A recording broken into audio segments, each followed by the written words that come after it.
नमस्कार और the deep dive में आपका स्वागत है। क्या आपकी सुबह भी अक्सर भाग दौड़, थकान और दिन शुरू होने से पहले ही एक अजीब सी ऊब से भरी होती है? अलार्म बजता है, स्नूज बटन दबता है और फिर वही रोज की आपाधापी। लगता है जैसे दिन हमारे हाथ से निकल गया, उसे शुरू करने से पहले ही। सवाल ये है कि क्या सुबह को काबू में करने का, उसे बेहतर बनाने का कोई तरीका है? आज हम इसी सवाल की तह तक जाने की कोशिश करेंगे। हम हेल एलरोड की काफी चर्चित किताब द मिरेकल मॉर्निंग और उसके आसपास बनी पूरी अवधारणा पर एक गहरी नजर डालेंगे। देखेंगे कि ये क्या है, क्यों इतनी लोकप्रिय हुई और क्या ये वाकई काम करती है। इसके लिए हमारे पास कई तरह की जानकारियां हैं। किताब पर लोगों की प्रतिक्रियाएं हैं, ऑनलाइन बहसें हैं कि क्या ऐसी सेल्फ हेल्प तरीके कारगर होते हैं। इस तरीके की बारीकियां समझाने वाले वीडियो और लेख भी हैं और साथ ही किसी के व्यक्तिगत अनुभव का ब्यौरा भी। तो आज का हमारा मकसद इस मिरेकल मॉर्निंग रूटीन के पीछे के आइडिया को समझना है। ये है क्या, लोग क्यों इसे अपनाते हैं, इसके फायदे क्या बताए जाते हैं, इसकी आलोचना क्यों होती है और मिली जानकारी के आधार पर इसे आजमाने के लिए क्या जानना जरूरी है। क्या ये वाकई कोई चमत्कार है या कुछ और?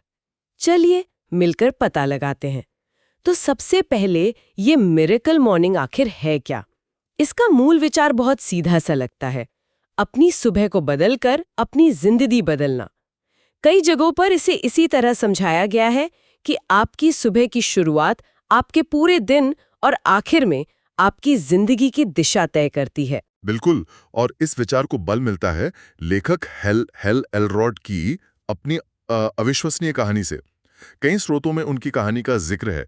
1999 में 20 साल की उम्र में वो एक भयानक कार दुर्घटना का शिकार हुए। टक्कर इतनी जबरदस्त थी कि उन्हें कुछ मिनटों के लिए चिकित्सकीय रूप से मृत घोषित कर दिया गया था। उनकी कई हड्डियां टूट गईं, दिमाग में चोट आई और डॉक्टरों ने कहा था कि शायद वो दोबारा कभी चल नहीं पाएंगे। ओह, ये तो सुनने में ही भयानक लग रहा है। हाँ बिल्कुल। लेकिन हेल ने न सिर्फ चलना सीखा, बल्कि वो पूरी तरह से ठीक होकर एक सफल सेल्स प्रोफेशनल बने। पर कहानी यहीं खत्म नहीं होती। कुछ साल बाद 2008 की आर्थिक मंदी में उनका कारोबार ठप हो गया। वो कर्ज में डूब गए और गहरे डिप्रेशन में चले गए। बाप रे, एक के बाद एक मुसीबतें। जी। इसी मुश्किल दौर में उन्होंने दुनिया के सबसे सफल लोगों की सुबह की आदतों पर रिसर्च करना शुरू किया।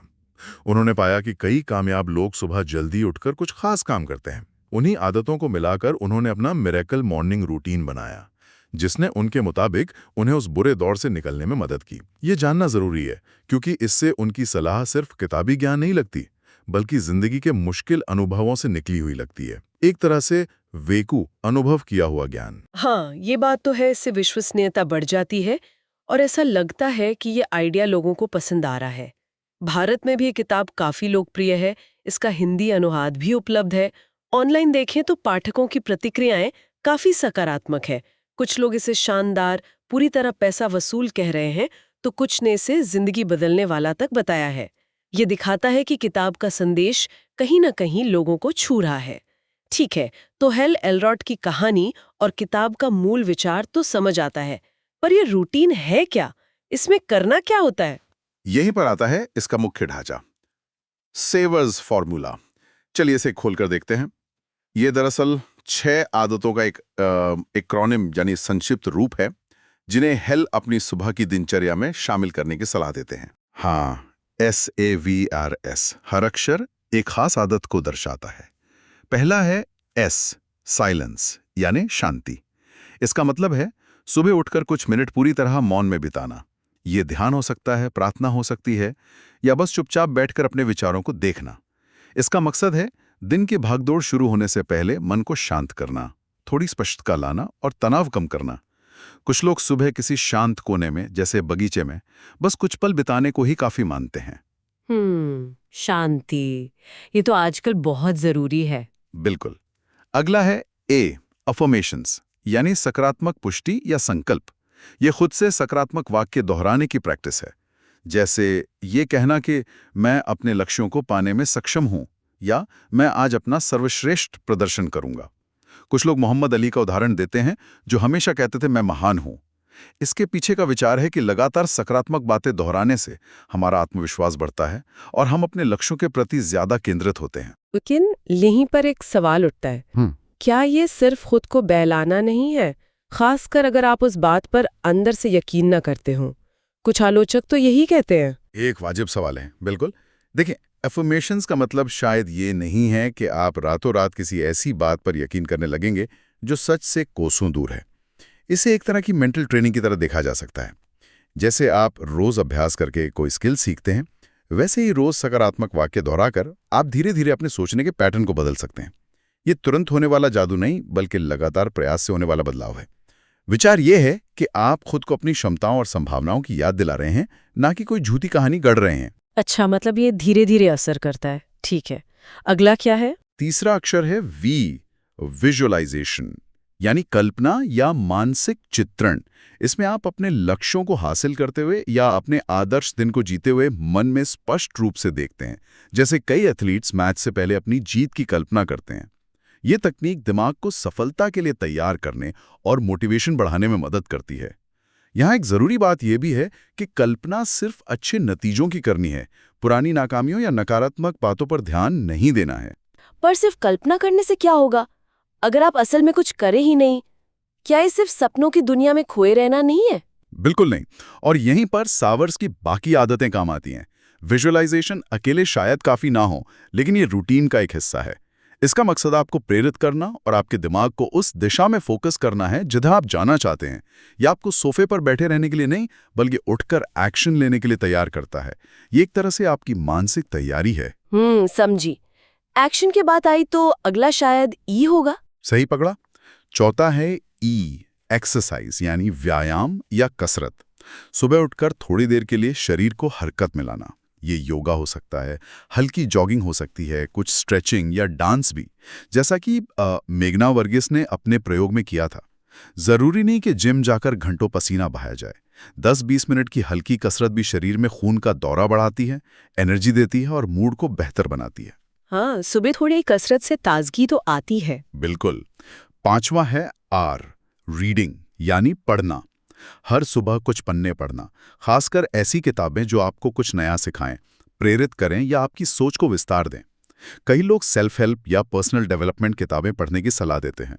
कुछ सुझावों में एटॉमिक हैबिट्स या डीप वर्क जैसी किताबों का जिक्र आता है।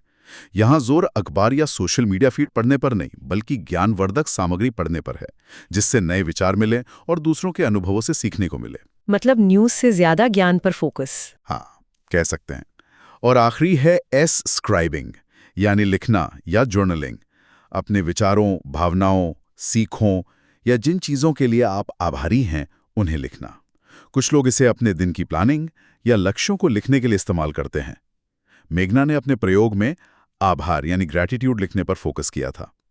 लिखने से विचारों में स्पष्टता आती है, भावनाओं को व्यक्त करने का जरिया मिलता है और अपनी प्रगति पर नजर रखना आसान हो जाता है। दिलचस्प है कि ये 6 आदतें मिलकर कैसे काम करती हैं। ऐसा लगता है कि ये सिर्फ अलग-अलग अच्छी आदतें नहीं हैं, बल्कि मिलकर मन, शरीर और शायद आत्मा तीनों का पोषण करती हैं। एक स्रोत में विचारों के एक चक्र का भी उल्लेख था। विचार शब्दों में बदलते हैं, शब्द कामों में, काम आदतों में, आदतें चरित्र बनाती हैं और चरित्र आपका भाग्य तय करता है। शायद ये ऐसे वीएस रूटीन उसी विचार प्रक्रिया को सुबह सुबह एक सकारात्मक दिशा देने का एक तरीका है। सुनने में तो ये सब बहुत बढ़िया लगता है, लेकिन अब आते हैं असली सवाल पर, जो शायद बहुत से लोग सोच रहे होंगे, ये सब करने का टाइम किसके पास है, या मैं तो सुबह उठ ही नहीं पाती। ये वाकई एक बड़ी चुनौती लगती है। बिल्कुल, और ये बात किताब के लेखक भी समझते हैं। इसीलिए इस रूटीन का एक छोटा, सिर्फ 6 मिनट का संस्करण भी सुझाया गया है। इसे 6 मिनट मिरेकल मॉर्निंग कहा जाता है। इसमें आप हर SAVERS गतिविधि को सिर्फ 1-1 मिनट देते हैं। 1 मिनट शांति, 1 minute affirmation, 1 minute visualisation, 1 minute हल्की कसरत जैसे जंपिंग जैक या स्ट्रेचिंग, 1 मिनट कुछ पढ़ना और 1 मिनट कुछ लिखना। 10। सिर्फ 6 मिनट? अच्छा, ये तो किया जा सकता है। हाँ, और सबसे जरूरी बात यह है कि ये रूटीन काफी लचीला है। मेघना वर्गीस ने अपने वीडियो में बताया कि उन्होंने इसे तब आजमाया जब वो अपनी जिंदगी के सबसे व्यस्त दौर से गुजर रही थी। ये जरूरी नहीं कि आप सुबह 5 बजे ही उठें। आप अपने सामान्य उठने के समय से बस आधा या 1 घंटा पहले उठ सकते हैं, या फिर सिर्फ ये 6 मिनट का रूटीन अपना सकते हैं। ये आपकी जरूरत और लाइफस्टाइल के हिसाब से ढाला जा सकता है, कोई पत्थर की लकीर नहीं है। मतलब अपने हिसाब से ढाल सकते हैं। और जहां तक जल्दी उठने की बात है, उसके लिए कुछ टिप्स। हाँ, कुछ व्यवहारिक नुस्खे भी बताए गए हैं, जैसे रात को समय पर सोना और सोने से पहले स्क्रीन मतलब मोबाइल, टीवी वगैरह से दूरी बनाना। अलार्म घड़ी को बिस्तर से इतनी दूर रखना कि उसे बंद करने के लिए आपको उठना ही पड़े। हाँ, ये वाला ट्रिक तो मैंने सुना है। और एक दिलचस्प तरीका है मेल रॉबिन्स का 5 सेकंड रूल। जैसे ही अलार्म बजे, दिमाग को सोचने का मौका दिए बिना 5, 4, 3, 2, 1 गिने और सीधे बिस्तर से बाहर। 5, 4, 3, 2, 1 गो। कहना आसान है, करना थोड़ा मुश्किल जरूर होगा शुरू में। हाँ, वो 5 सेकंड रूल सुनने में तो क्रांतिकारी लगता है, पर असल में उस गर्म रजाई को छोड़कर ठंडे फर्श पर पैर रखना, वो असली हिम्मत का काम है। लेकिन शायद यहाँ बात सिर्फ टिप्स की नहीं, मानसिकता की भी है। बिल्कुल सही कहा आपने। सुबह जल्दी उठने को एक बोझ या सजा की तरह देखने के बजाय इसे अपने लिए, अपने विकास के लिए मिले एक शांत, निर्बाध समय के अवसर के रूप में देखना, ये सोच का बदलाव शायद सबसे ज्यादा मायने रखता है। और नींद पूरी करना भी जरूरी है शायद। बिल्कुल। और मेघना वर्गीस का अनुभव एक और जरूरी बात पर जोर देता है, पर्याप्त नींद। उन्होंने माना कि ये रूटीन व्यस्त समय में भी किया जा सकता है, लेकिन इसके अच्छे से काम करने के लिए रात में अच्छी नींद लेना बहुत जरूरी है, वरना आप सुबह उठ तो जाएंगे लेकिन थके हुए और चिड़चिड़े रहेंगे। उन्होंने ये भी दिखाया कि SAVRS के अंदर भी लचीलापन संभव है, जैसे उन्होंने अपने हालात के हिसाब से विजुअलाइजेशन का तरीका बदला और लिखने में आभार पर ज्यादा ध्यान दिया। अब आते हैं लाख टके के सवाल पर। क्या ये सब वाकई काम करता है? क्या ये सच में मिरेकल यानी चमत्कार है? ऑनलाइन देखें तो कुछ लोग संदेह भी जताते हैं। कुछ चर्चाओं में सवाल उठते हैं कि क्या ये सिर्फ एक और सेल्फ हेल्प का चलन है जो कुछ समय बाद हवा हो जाएगा? ये सवाल जायज है और इस पर अलग अलग राय मिलना स्वाभाविक है। कुछ ऑनलाइन फोरम पर ऐसी बहस आम है। एक आम नजरिया ये है कि कोई भी एक तरीका हर किसी के लिए काम नहीं कर सकता।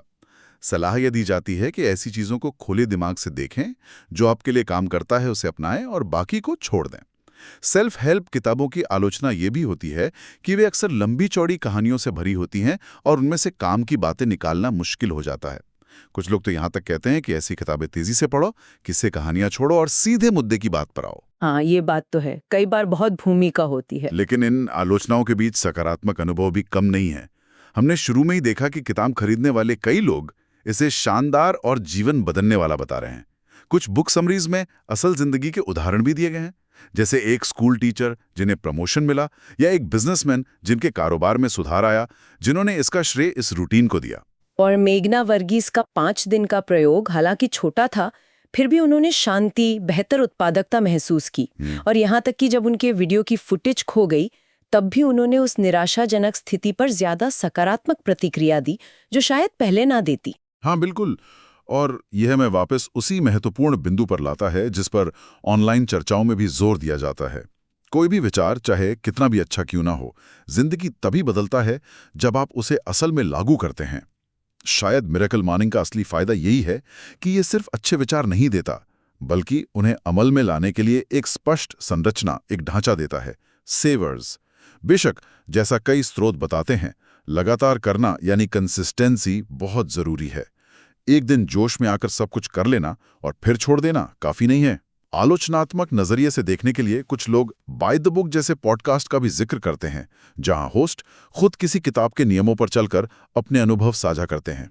हालांकि हमने उसे सीधे तौर पर अपनी जानकारी का आधार नहीं बनाया है। मतलब बात सिर्फ जानने की नहीं, करने की है, और ये रूटीन करने का एक तरीका देता है। बिल्कुल, शायद यही सेवर्स का फायदा है। जहां कई सेल्फ हेल्प किताबें कहानियों और सिद्धांतों में उलझी रहती हैं, ये उनसे आगे बढ़कर एक ठोस ढांचा देता है, जिसे आप असल में सुबह उठकर इस्तेमाल कर सकते हैं, चाहे 6 मिनट के लिए या 60 मिनट के लिए। तो इस सब का क्या मतलब निकलता है? निचोड़ ये है कि एक संरक्षित सुबह की दिनचर्या जैसे सेवर्स हमारे ध्यान, ऊर्जा और सकारात्मकता को बेहतर बनाने में और हमें अपने लक्ष्यों की ओर बढ़ने में मदद कर सकती है। जैसा हमने देखा, इसके लिए इच्छा शक्ति और थोड़ी मेहनत तो चाहिए, लेकिन यह हमें अपनी सहूलियत के हिसाब से बदलाव करने की आज़ादी भी देता है। बिल्कुल। उपलब्ध जानकारी यही बताती है कि इसके संभावित लाभों में बेहतर फोकस, ज्यादा उत्पादकता, कम तनाव और कुल मिलाकर एक बेहतर मानसिक और भावनात्मक स्थिति शामिल हो सकती है। इसे आत्म सुधार के एक शक्तिशाली साधन के रूप में पेश किया गया है, जो लेखक की अपनी वापसी की कहानी से प्रेरित है और जिसे दुनिया भर में बहुत से लोगों ने अपनाया है। ये आपको रोजमर्रा की भागदौड़ और कह सकते हैं औसत दर्जे की सोच से बाहर निकालकर अपनी क्षमताओं को पूरी तरह से इस्तेमाल करने का एक रास्ता दिखाता है। और अंत में एक विचार जो इन सभी स्रोतों को खंगालने के बाद मन में आता है, हालांकि कहीं सीधे तौर पर कहा नहीं गया है। ये सारी चर्चा व्यक्ति की सुबह और उसके व्यक्तिगत विकास पर केंद्रित है। लेकिन अगर हम थोड़ा आगे सोचें, क्या परिवारों में या ऑफिस की टीमों में अगर लोग मिलकर सुबह कुछ ऐसी ध्यानपूर्ण या सकारात्मक आदतें अपनाएं, तो क्या इसका असर उनके आपसी रिश्तों, माहौल या साझा लक्ष्यों पर भी पड़ सकता है? ये सिर्फ एक ख्याल है जिस पर शायद और सोचा जा सकता है। आज के लिए बस इतना ही। उम्मीद है आपको इस विषय की गहराई में उतरकर कुछ नया जानने को मिला होगा।